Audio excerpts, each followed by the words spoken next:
Assalamualaikum warahmatullahi wabarakatuh. Waalaikumsalam warahmatullahi wabarakatuh. Alhamdulillahi wahdah. Assalatu wassalamu ala man la nabiyya ba'dah. Amma ba'd. Yang saya hormati Ketua Takmir Masjid At-Taqwa Sukoharjo dan juga jemaah kajian Masjid At-Taqwa Sukoharjo yang dimuliakan Allah Subhanahu wa taala. Alhamdulillah, pada sore ini kita masih dipertemukan oleh Allah Subhanahu wa taala di dalam rutin kajian kita dalam keadaan sehat walafiat, meskipun cuacanya agak sedikit kurang bersahabat. Dan selawat serta salam semoga tetap terlimpahkan kepada Nabiullah Muhammad SAW. Jemaah kajian yang dimuliakan Allah, melanjutkan topik yang sudah kita bahas pada pertemuan yang lalu. Kita masih membahas tentang sumber-sumber ajaran agama dalam perspektif Muhammadiyah, sebagaimana yang sudah pernah kita kaji bersama, bahwasanya sumber ajaran agama dalam Muhammadiyah atau sumber hukum dalam Muhammadiyah itu bisa diklasifikasikan menjadi dua.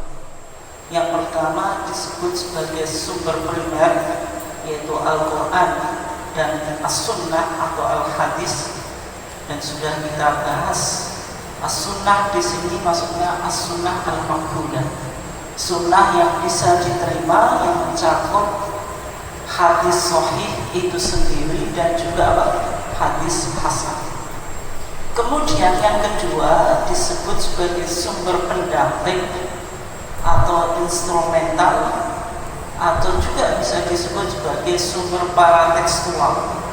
Artinya sumber-sumber ini tidak independen, karena sumber-sumber ini sebenarnya tetap berpijak pada dua sumber pokok yang utama di dalam Islam, yaitu Al-Quran dan As-Sunnah atau Al-Hadis. Di antara sumber-sumber pendamping atau instrumental ada yang disebut dengan ijma'. Kemarin sudah kita bahas ijma' yang diterima oleh para ulama adalah yang diterima oleh Muhammadiyah, yaitu ijma' as-sahabah, yaitu ijma' yang terjadi di kalangan periodisasi sahabat. Waalaikumsalam. Kemudian yang kedua ada yang disebut dengan kias.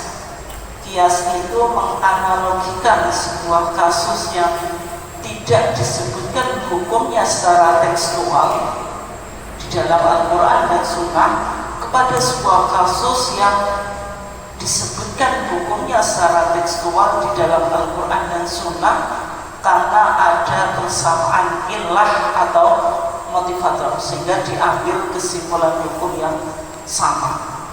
Kemudian juga kita sudah mengkaji apa yang disebut dengan al-istihsan. Al-istihsan itu kebijakan yang menyimpang dari aturan asli, yaitu dari aturan asal, karena pertimbangan sebuah maslahat, atau bisa kita katakan menguatkan kias yang khafi daripada kias yang jali, kias yang samar daripada kias yang terang, karena ada sebuah kemaslahatan yang ingin dicapai. Kemudian juga ada yang disebut dengan satu dzari'ah. Satu dzari'ah itu dengan bahasa sederhana, bahasa cukup awam, bisa disebut sebagai tindakan preventif. Tapi maksudnya apa? Satu dzari'ah itu memblokade jalan yang berpotensi kepada kemaksiatan atau kemadharatan. Meskipun sesuatu itu mubah, tetapi sesuatu itu bisa berpotensi mengarah kepada kemaksiatan, itu bisa diharamkan. Dan cara mengharamkannya itu atau metodologinya, atau juga bisa kita sebut sebagai sumbernya, disebut apa? Satu dzari'ah. Kemudian pertemuan yang kemarin kita bahas tentang maslahah mursalah. Nanti kita coba ulangi sebentar. Kemudian juga fatwa sahabat ini sudah kita kaji, dan insya Allah nanti kita juga akan mengkaji dan mudah-mudahan selesai tentang al-urf al-qanuni atau legal custom atau tradisi yang berkembang di masyarakat itu bisa dijadikan pijakan untuk menentukan sebuah hukum.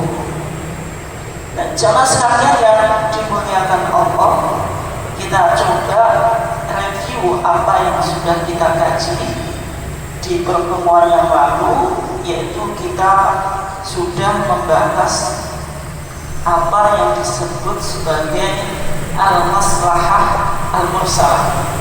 Ini maaf, ini saya ambil dari slide saya yang lain, masih berbentuk bahasa Inggris, tapi saya langsung jelaskan poinnya saja.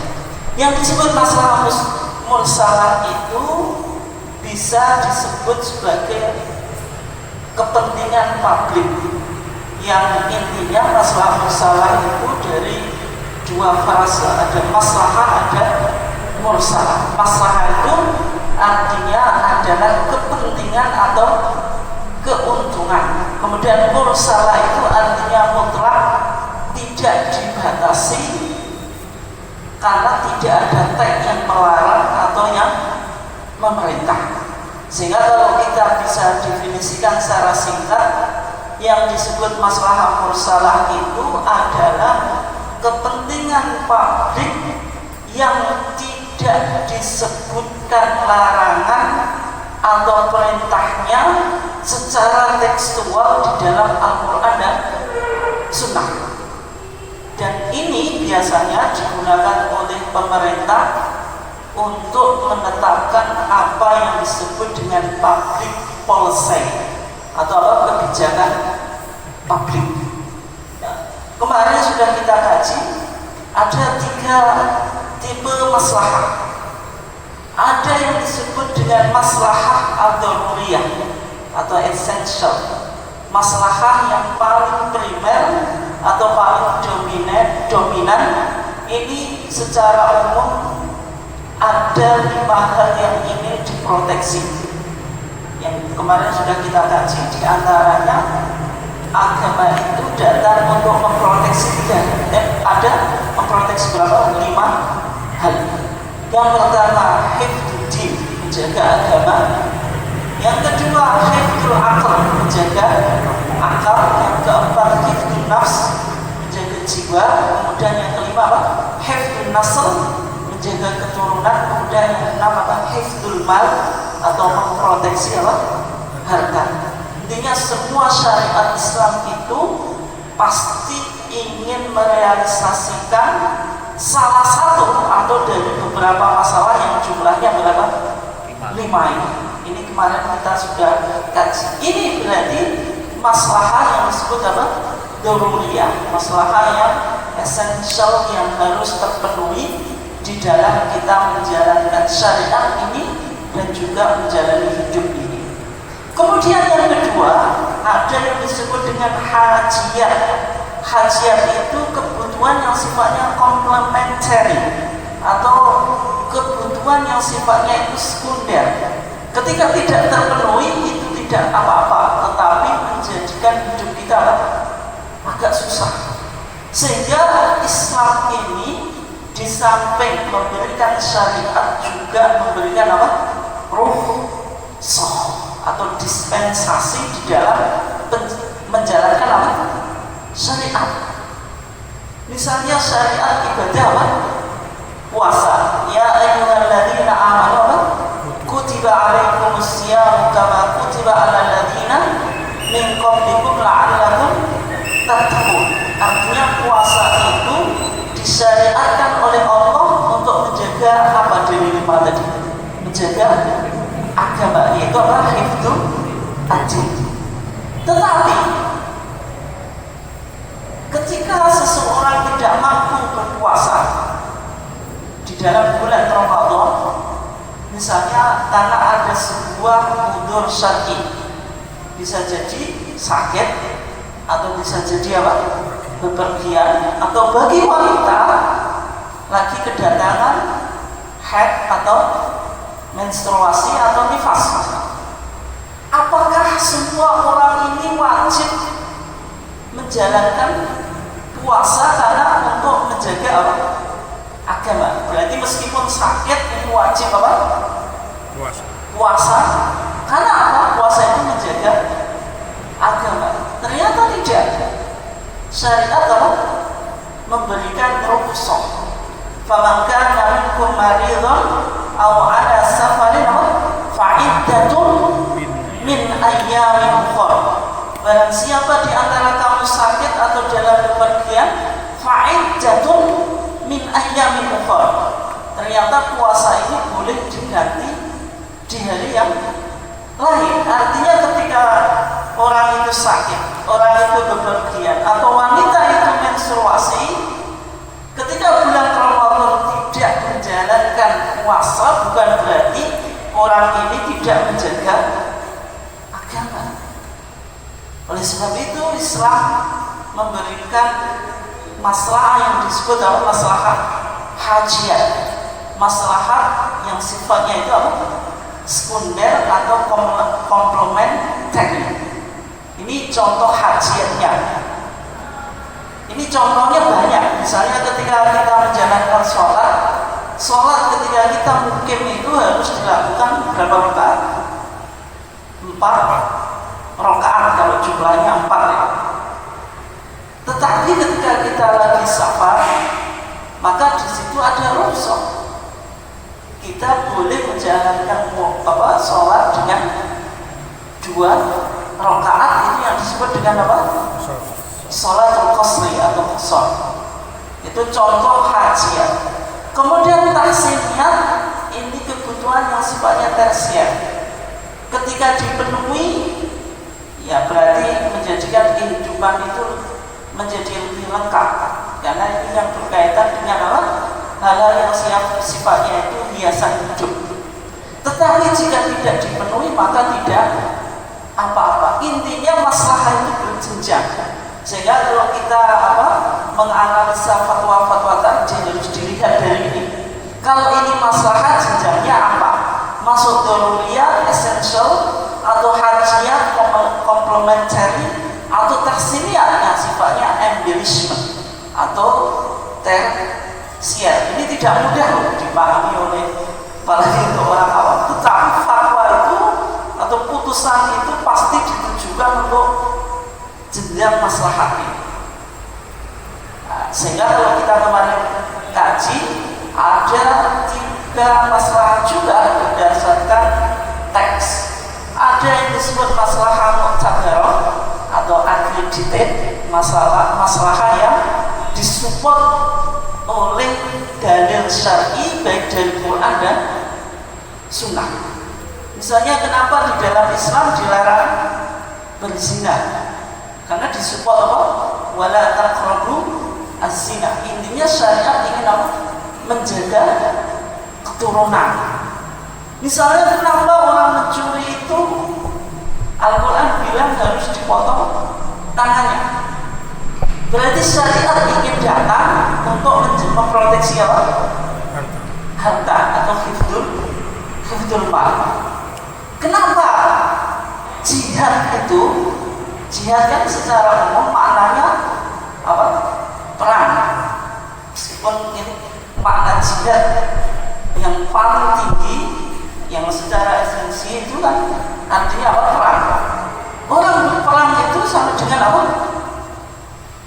Yaitu apa? Kan spekulatif. Kalau tidak membunuh ya terbunuh.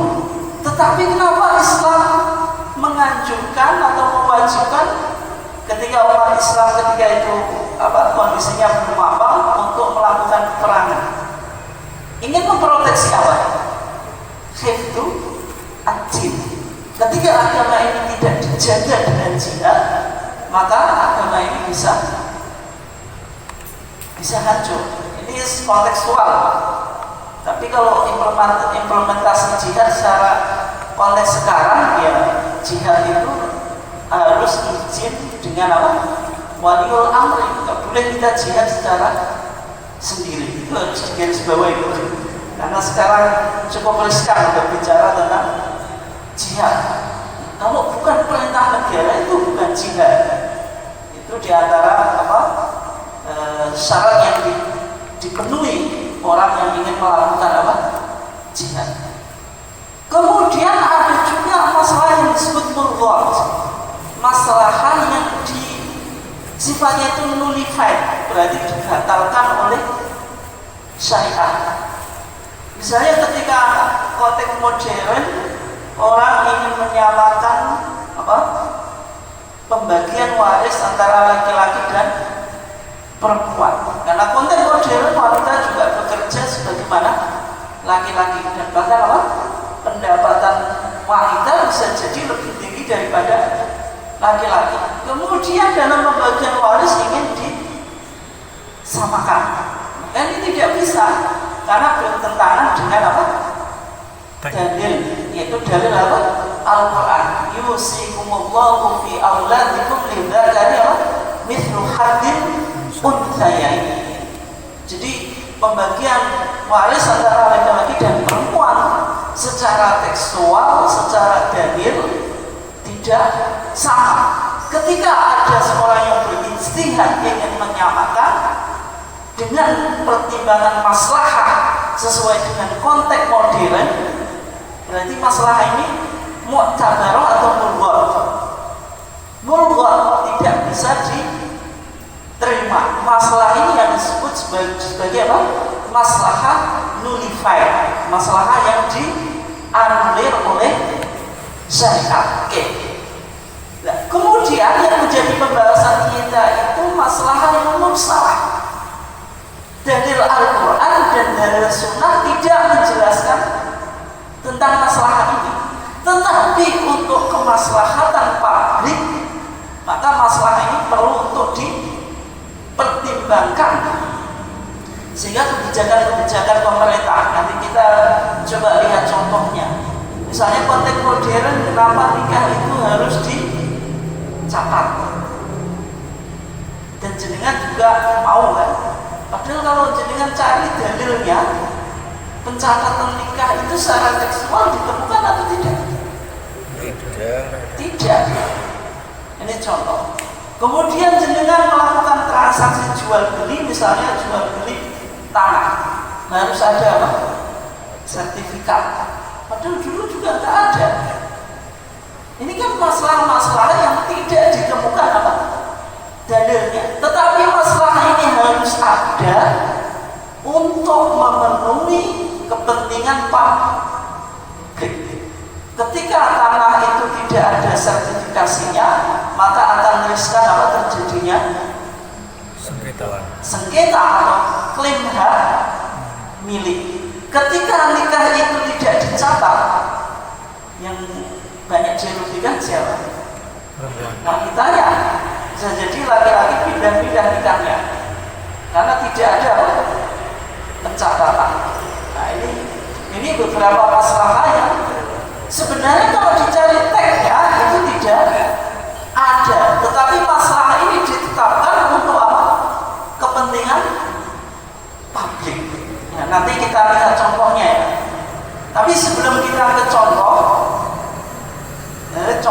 di dalam putusan dan fatwa tarjih, kita coba lihat ini yang terakhir, sumber hukum pendamping disebut al-urf al-qanuni atau legal custom, yaitu tradisi atau adat istiadat yang berlaku di suatu masyarakat.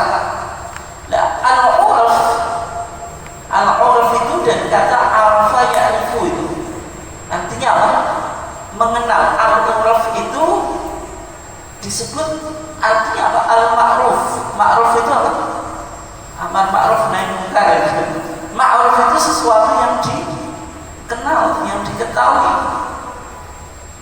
Itu disebut al-urf, sesuatu yang dikenal. Konun itu artinya hukum. Jadi tradisi atau custom yang sifatnya itu memiliki konsekuensi secara hukum. Secara syariah, ketentuan hukum yang berlaku dalam masyarakat dan diterima dalam bermuamalat atau interaksi sosial ini banyak yang terjadi di masyarakat dan secara umum diterima oleh masyarakat secara luas, sehingga ada kaidah dalam kaidah fikih al-adat muhakam. Ketika ada persengketaan dan tidak ada teks yang berbicara, maka dikembalikan kepada hukum adat. Ini secara umum diterima, dan ini bisa berbeda dari satu tempat di tempat yang lain. Dan sehingga kalau kita menyelesaikan sebuah hukum di konteks negara kita yang mengikuti aturan negara kita, meskipun mungkin di satu tempat yang lain, di negara yang lain itu tidak diakui. Jual beli di dalam konteks Bojonegoro mungkin bisa jadi berbeda dengan yang lainnya. Itu artinya ini sesuai dengan tradisi atau adat masyarakat yang berlaku di situ hukum. Nah, kalau kita lihat al-urf atau al-adat itu bisa dijadikan sumber hukum, tapi harus terpenuhi 3 syarat. Kalau tidak terpenuhi, maka tidak boleh dijadikan sumber hukum. Yang pertama, tidak boleh kontradiksi dengan an-nas as-sharih, yaitu nas atau dalil yang eksplisit yang jelas. Sehingga kalau bertentangan antara adat dengan dalil Quran dan Sunnah, mana yang dimenangkan? Itu dalil Al-Quran dan Sunnah. Tetapi ketika tidak bertentangan, maka boleh digunakan hukum adat. Yang kedua syaratnya, atau ada nas, namun nas tersebut perlu ditafsir ulang, reinterpretasi demi mewujudkan kondisi yang lebih maslahat. Nah, misalnya nanti ini banyak contohnya, dan kita bahas secara khusus bagaimana hukum itu bisa berubah. Misalnya contoh sederhana saja tentang kepemimpinan wanita. Ini sudah pernah kita kaji, tapi intinya kesimpulannya saya nggak mau kesana, nanti habis waktu kita.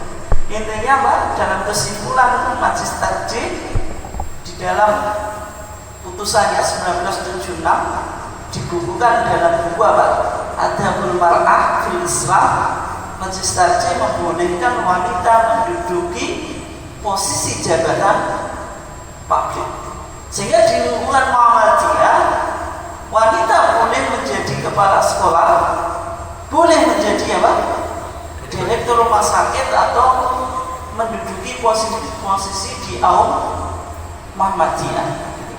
Itu tidak dipertentangkan di lingkungan Muhammadiyah. Kemudian yang ketiga, dan atau dalam hukum syara mengenai hal tersebut belum diatur. Artinya kalau tidak diatur oleh hukum syara, maka berlaku hukum adat. Oke, secara teori semacam ini. Kita coba sekarang melihat tentang aplikasi apa yang sudah kita kaji tadi. Ada maslahah mursalah, ada al-urf al-qanuni. Secara singkat ini bisa kita temukan di fatwa tarjih tentang perceraian di luar sidang pengadilan yang dikeluarkan tanggal 25 Mei tahun 2007 Masehi. Fatwanya semacam ini ya. Ini fatwanya. Tapi di sini saya langsung kasih poinnya saja. Intinya dalam fatwa tarjih tersebut dikatakan perceraian di luar sidang pengadilan itu dianggap tidak valid atau tidak sah. Padahal kalau kita merujuk pada hukum asal, ketika seorang suami bilang kepada istrinya, anti tolikun, kamu saya cerai, itu secara otomatis apa? Sudah jatuh talak. Tapi dalam konteks modern kita, meskipun suami bilang kamu saya cerai, ketika belum dibawa ke pengadilan dan di sidang pengadilan belum dinyatakan sebagai talak, maka belum disebut apa? Cerai. Maka dalam fatwa tarjih, perceraian di luar sidang pengadilan itu dianggap tidak sah, berarti sama sekali tidak mempunyai kekuatan hukum, meskipun dalam perspektif apa? Syariat. Berarti dalam pandangan tarjih secara syar'i pun belum dianggap apa? Sah. Kenapa kok demikian? Alasan yang mendasari fatwa tarjih tentang pelarangan perceraian di luar sidang pengadilan, yang pertama ini alasannya ada 3 poin dari ringkasan fatwa tadi. Yang pertama, demi terwujudnya kemaslahatan, maka perceraian harus diproses melalui pengadilan. Masalah ini disebut masalah apa? Sudah kita bahas tadi. Masalah mursalah. Kenapa? Masalahnya apa? Ketika suami bilang kepada istrinya kamu cerai, terus langsung cerai, kira-kira dalam 1 hari berapa kali terjadi perceraian? Ketika sering terjadi perceraian, tatanan sosial kira-kira hancur atau tidak? Pasti Hancur. hancur. Makanya ini untuk merealisasikan sebuah masalah. Mulai kontrak. Kemudian yang kedua, mengingat mudarat yang ditimbulkan, maka perceraian di luar pengadilan harus dilarang. Berarti tidak boleh dan dinyatakan tidak sah berdasarkan satu ad-dari'ah, yaitu menutup pintu yang membawa kemudaratan. Aslinya ketika suami bilang kamu cerai kepada istrinya, ini sudah sah atau jatuh talak atau tidak? Jatuh. Tetapi ini kan boleh, tetapi dilarang. Kenapa kok sesuatu yang boleh itu dilarang? Pelarangannya ini disandarkan apa? Satu dzari'ah, tindakan preventif. Satu dzari'ah itu kan menutup apa? Jalan yang berpotensi kepada kemudaratan atau kemaksiatan. Kalau tidak dilarang, maka orang dengan mudah tadi menjatuhkan talak kepada istri. Meskipun hukum asalnya boleh, tetapi dilarang karena untuk merealisasikan sebuah apa? Maslahat. Ini harus pelan-pelan ya, dan nggak sederhana ya kalau dengan berpikirnya kayak orang awam ya jelas nggak bisa memahami ini. Kalau orang awam kan yang penting ada teknya, ya ada teknya. Tapi hukum itu perlu kerangka berpikir. Kalau dibaca literal ya itu nggak ada ulama, semua orang jadi ulama. Bahwa satu ayat, satu hadis sudah jadi ulama. Kenapa? Karena tidak butuh metodologi dalam Subrukum menggali hukum. Yang ketiga, hal ini dipraktikkan oleh masyarakat dan diinstitusikan oleh negara atau sudah menjadi orang konuni, sehingga dalam adat kita ketika orang itu cerai pasti dengan tanya cerainya sudah legal atau belum. Artinya kalau legal itu sudah diputuskan oleh pengadilan. Tapi kalau jenengan istri saya sudah saya talak, kita sudah tidak ada hubungan. Nah, di mana? Kemarin saya sudah bilang dia sudah saya talak. Konteks modern yang jadinya itu dianggap ya ini omong kosong gitu. Kalau belum dibawa ke pengadilan itu dianggap apa? Legal. Nah ini contoh ya penggunaan apa uruf qanuni. Oke, selanjutnya ini kasus yang kedua tentang pencatatan pernikahan. Dalam konteks modern, hukum mencatatkan pernikahan itu bagaimana? Apakah boleh warga Muhammadiyah itu melakukan nikah secara siri? Nikah siri itu nikah yang tidak dicatat secara resmi. Itu bagaimana hukumnya? Nanti kalau jenengan lihat di HPT jilid 3 tentang tuntunan keluarga sakinah, maka di sana dijelaskan seluruh warga Muhammadiyah wajib untuk mencatatkan pernikahannya kepada pihak yang berwenang. Nah, bagaimana kalau ada kasus warga Muhammadiyah belum mencatatkan nikahnya secara resmi? Ya berarti dianggap belum menjadi warga Muhammadiyah yang baik. Kenapa kok demikian? Ada beberapa pertimbangan tentang wajibnya melakukan pencatatan pernikahan. Yang pertama diatur dalam pasal 2 ayat 2 Undang-Undang Nomor 1 Tahun 1974 tentang Undang-Undang apa? Pernikahan. Dan juga dijelaskan di sana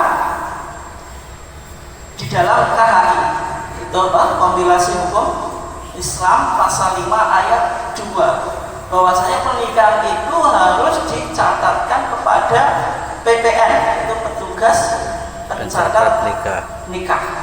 Itu artinya di negara kita itu sudah ada payung hukumnya bahwasanya nikah itu harus dicatat. Yang kedua, ketika kita mencatatkan pernikahan itu bentuk i'lanun nikah. Apa? I'lanun nikah, yaitu menginformasikan atau mengiklankan atau mengiklankan pernikahan kita. Rasulullah bilang apa? A'linu an-nikah. Informasikanlah atau publikasikanlah pernikahan. Kenapa kok demikian? Supaya orang lain tidak curiga kalau jenengan bawa istri itu betul istrinya jenengan. Dan bahkan Rasulullah bilang apa? Aulim walau bisyaratin. Publikasikanlah nikahmu itu walaupun hanya 1 ekor dengan apa? 1 ekor kambing. Ini artinya mempublikasikan nikah itu salah satu kesunahan, dalam arti dianjurkan oleh Rasulullah. Kesunahan itu maksudnya apa? Ini mengikuti sunnah Nabi. Adapun tentang hukumnya itu perdebatan di kalangan para ulama. Imam Malik bilang iklan nikah itu hukumnya wajib, tapi kalau mazhab Syafi'i tidak. Karena dalam mazhab Syafi'i yang penting ada wali, kemudian apa? Saksi. Ada saksi, 2 orang saksi. Artinya 2 orang saksi ini cukup sebagai iklan nikah. Minimal 2 orang saksi. Mensaksikan itu sama dengan mengiklankan juga. Sehingga sebenarnya kalau kita kaji itu sebenarnya perbedaannya tipis antara pandangan Imam Syafi'i dengan Imam Malik. Tapi intinya nikah itu harus diumumkan. Kalau kita mencatatkan pernikahan kita, yaitu pasti apa? Itu bentuk publikasi atau menyebarkan akad pernikahan kita. Kemudian yang selanjutnya menjamin kemaslahatan individu, keluarga dan masyarakat. Berarti pertimbangan apa? Maslahat mursalah tadi. Ada maslahat yang ingin direalisasikan. Secara individu orang lain tahu kalau yang kita nikah itu betul-betul milik kita secara legal. Secara keluarga juga tetangga kita tidak mengkomplain siapa yang hidup di rumah mertua itu. Secara masyarakat juga masyarakat tidak mungkin tanya-tanya, kok ada laki-laki di rumahnya itu siapa, kok tiap hari di sana, itu kan menjadi pertanyaan. Artinya ketika sudah dicatatkan secara resmi, maka ini menjamin kemaslahatan secara individu, keluarga dan masyarakat. Kemudian yang keempat, kesaksian secara formal dan kuat yang diakui keabsahannya dalam hukum ketatanegaraan. Artinya dalam hukum ketatanegaraan kita ini yang disebut al-urf al-qanuni atau legal custom. Bukti kalau kita sudah nikah itu dibuktikan dengan buku atau akte pernikahan.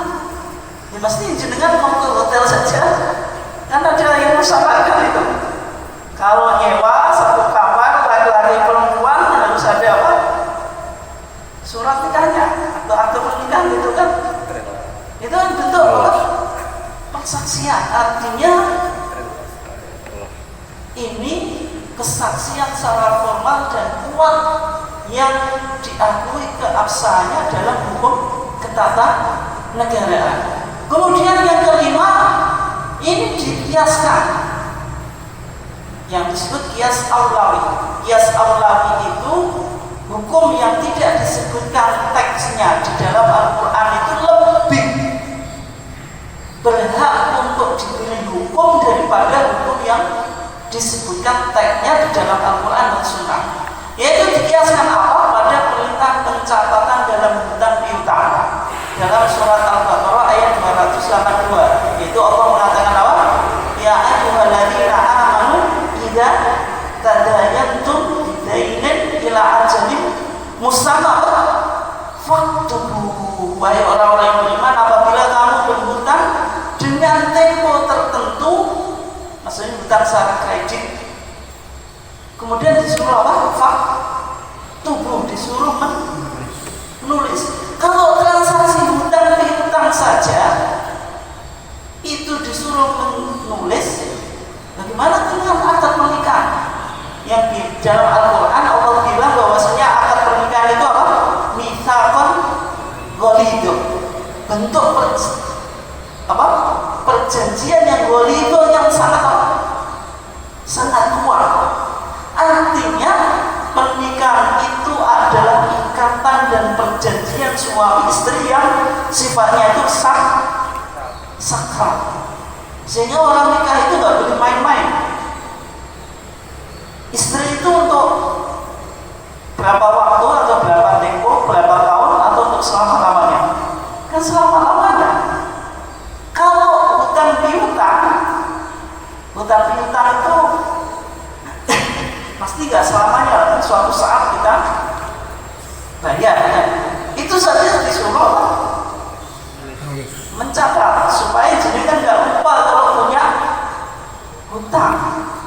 Padahal nikah itu untuk selamanya. Bagaimana nanti kalau jenengan suatu saat lupa istrinya? Masalah itu.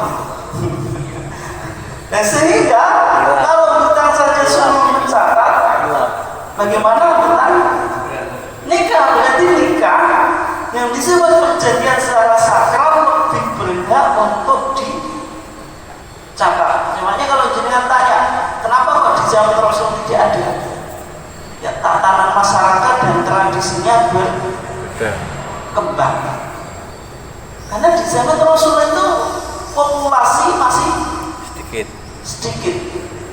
Kemudian orang itu tidak main-main dengan nikah. Tapi kalau konteks sekarang, nah itu bisa menjadi masalah.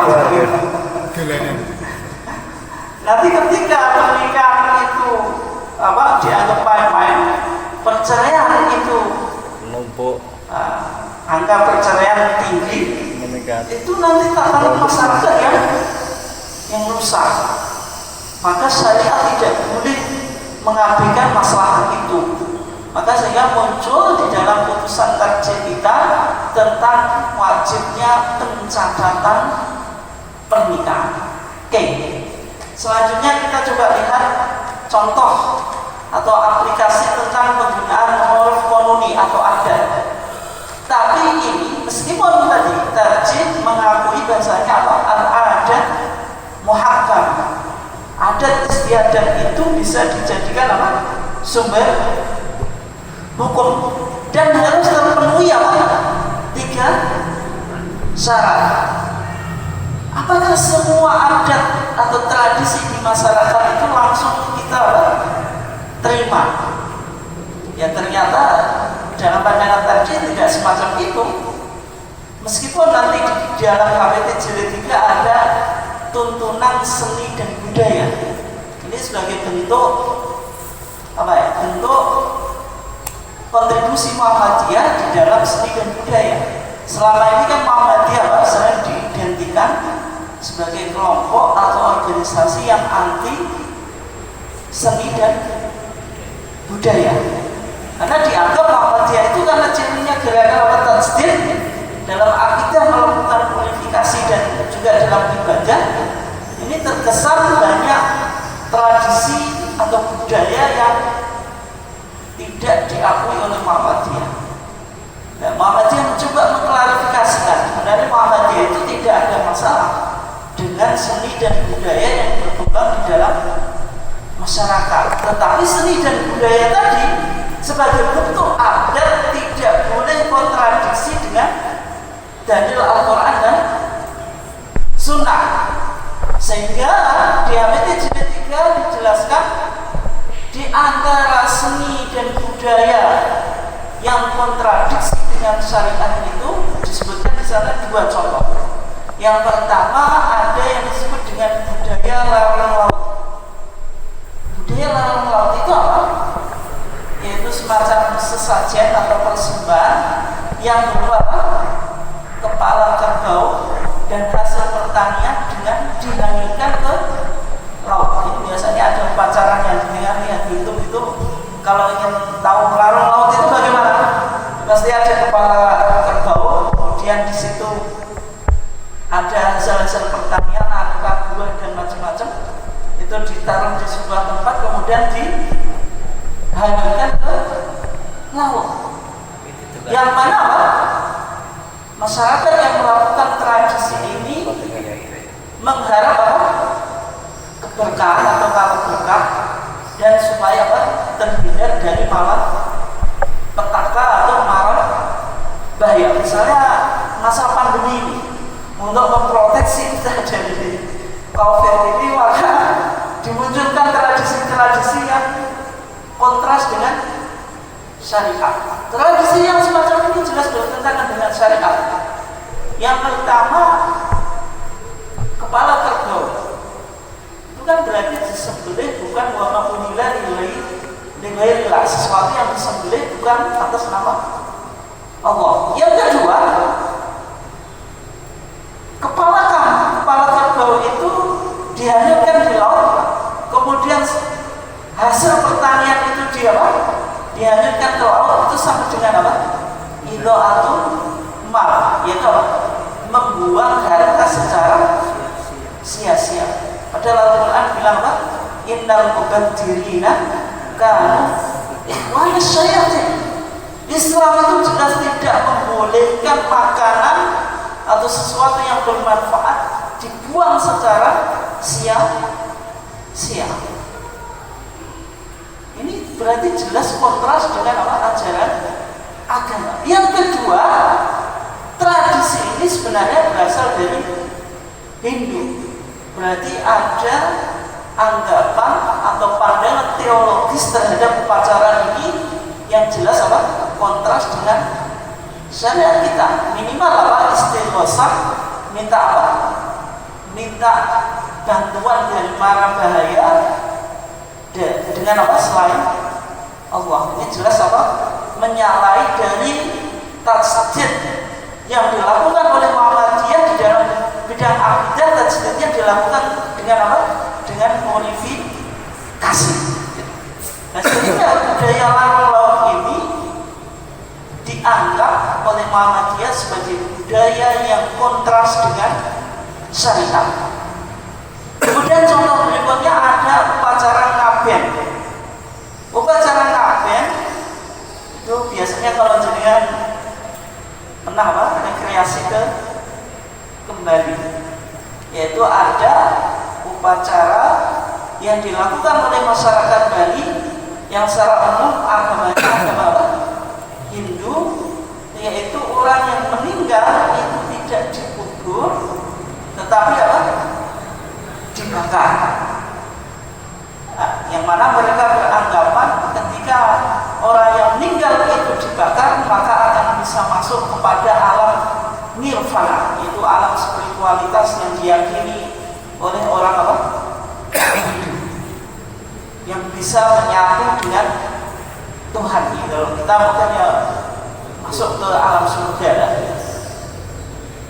Yang mana upacara ngaben ini jelas kontras dengan syariat Islam. Yang mana mayit itu harus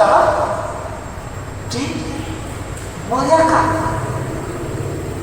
Islam tidak membolehkan mayat itu untuk ini kan dibakar, berarti tidak memuliakan mayat.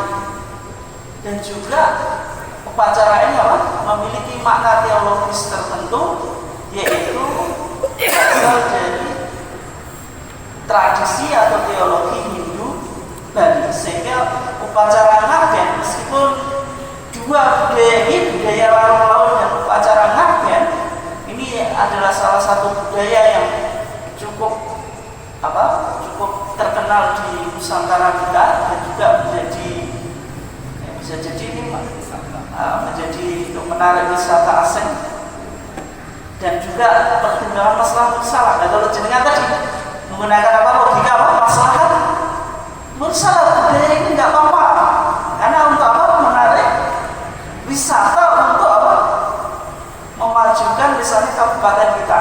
Pertimbangannya kepentingan publik untuk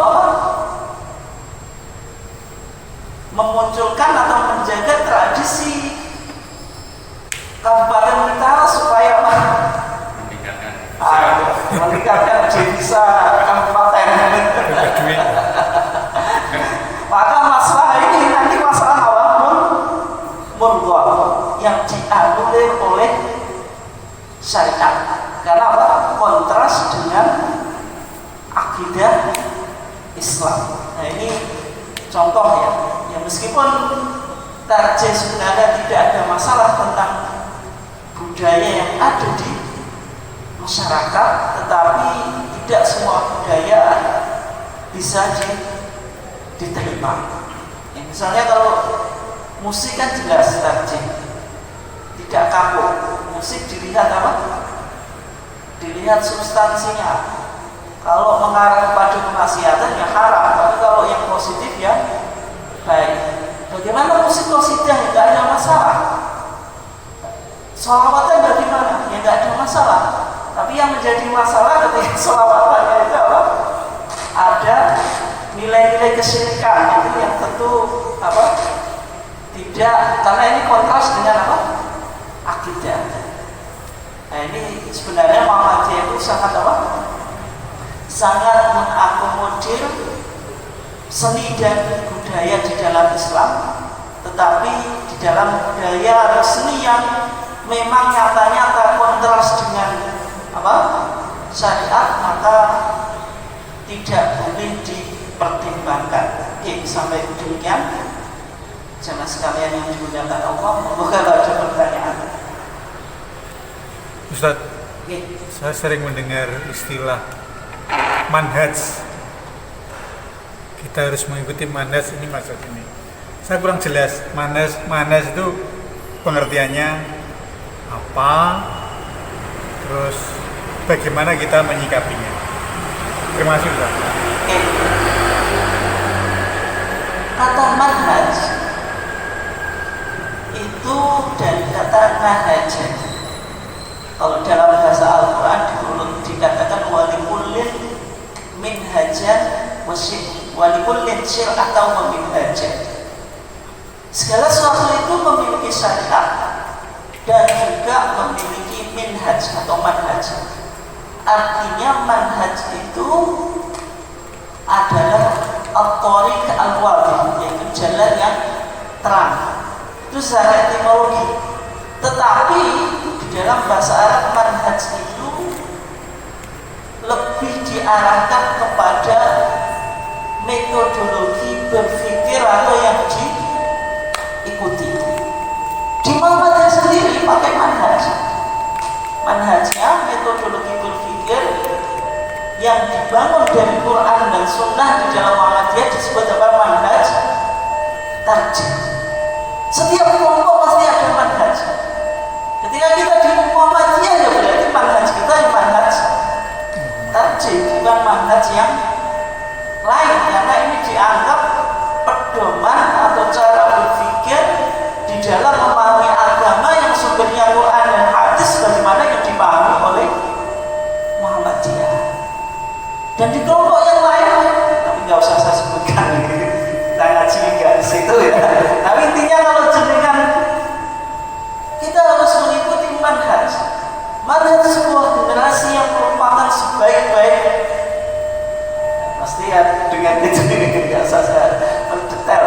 Tapi intinya itu kan berarti manhaj yang dibangun oleh kelompok tersebut. Ya, bisa jadi pandangan-pandangannya berbeda.